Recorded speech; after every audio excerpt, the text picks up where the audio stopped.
Long ago, before there were stars in the sky, the world lay under a blanket of endless night. The moon wandered alone, pale and cold, and the people of the earth often stumbled in the dark, their fires flickering weakly against the vast blackness above.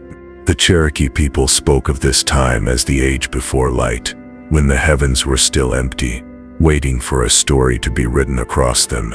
In those days, the villages were full of laughter and song during the daylight, but as soon as the sun dipped behind the mountains, fear crept in. The woods grew thick with unseen spirits. Even the wolves refused to howl. Children huddled close to their mothers, and hunters rarely dared to travel once the darkness fell. For in that darkness, even the bravest heart could lose its way. There lived among the people an old, shaggy dog.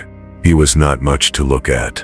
His fur was patchy, his tail crooked from a long-ago fight, and his bark sounded more like a cough. But the people loved him. He guarded their homes, warned of strangers, and followed the hunters on their journeys. They called him Ani Gilo, which means the one who follows. Every evening, when the people returned from their work, they brought out a great basket of cornmeal. This meal was precious, the gift of Selu, the corn mother, and they guarded it carefully. They would scoop some into bowls, mix it with water, and cook it over the fire. Before sleeping, they always covered the basket with a deerskin lid to keep the animals away. But Anigilo had a weakness. He loved the sweet, warm taste of cornmeal more than anything in the world. And though he was loyal, every night the smell tempted him until he could hardly breathe for want of it. He would lie by the fire, pretending to sleep, but his tail would twitch and his eyes would glint in the firelight. When everyone had drifted off, he would creep quietly toward the basket, lift the edge of the deerskin with his nose, and steal a mouthful. One night, the people noticed that their meal was vanishing too quickly.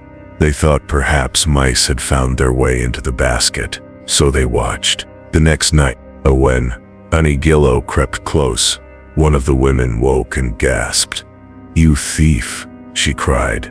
Leaping to her feet, the dog panicked, grabbing the basket in his mouth, and bolted out of the hut into the darkness. He ran through the fields, past the sleeping huts, through the trees and across the river. The basket was heavy, but fear made him strong. As he ran, the cornmeal spilled from the edges, scattering tiny golden grains into the night sky.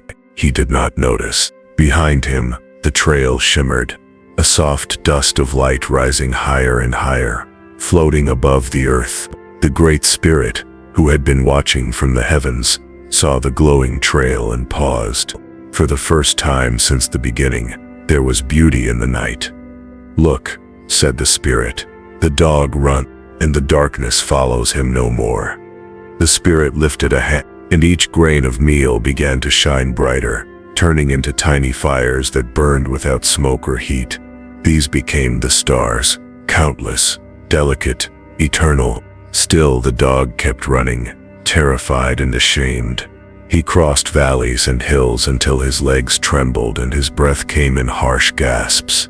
Finally, far to the north, he stumbled, and the basket fell. The last of the meal spilled out, pouring across the sky like a river of light. And that is how the Milky Way was born, the path of the dog's flight.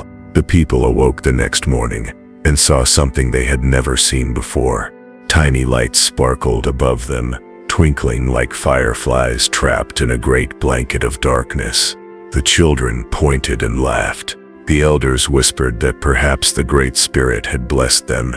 And when they saw the faint glowing band stretching across the heavens, they said, "That is where Anigilo ran.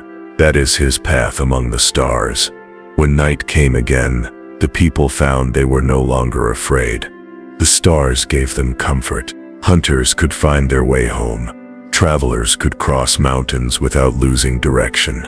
Even lovers who sat beside the river found joy in looking up at the dog's trail, glowing softly in the night sky. But as for Anigilo, some say he returned after many moons, his fur glistening faintly with starlight. He no longer stole cornmeal. He would sit beside the fire, gaze upward, and wag his tail as if remembering. Others say the Great Spirit took pity on him and placed him among the stars forever, where he runs endlessly, guarding the path of light he created.